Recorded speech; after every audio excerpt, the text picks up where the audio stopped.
আমরা সেদিন আগেই গুনার স্বীকৃতি দিয়ে দেব। আমরা বলবো, আল্লাহ তুমি প্রশ্ন করার আগে তোমার একটা কথা বলি, আমারে কিছু জিজ্ঞেস করো না, আমি সব করেছি। এমন কোন পাপ নাই যে পাপ আমারে দিয়ে হয় নাই।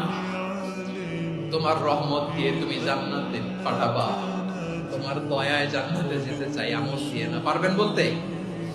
কিয়ামতের দিন আমরা বলবো, আল্লাহ আমার আমল দিয়ে জান্নাত চাই না, আমি তোমার দয়া দিয়ে জান্নাত চাই।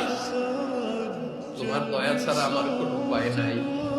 ও আমার কলিজার টুকরা ভাইয়েরা, মাথাটাকে নিচু করে জীবনের সব গুনার ফিরিস্তিগুলো একটা একটা করে স্বীকার করে আল্লাহরে বলেন, আল্লাহ আমি পাপী, আল্লাহ আমার চেয়ে বড় পাপী এই দুনিয়াতে কেউ নাই।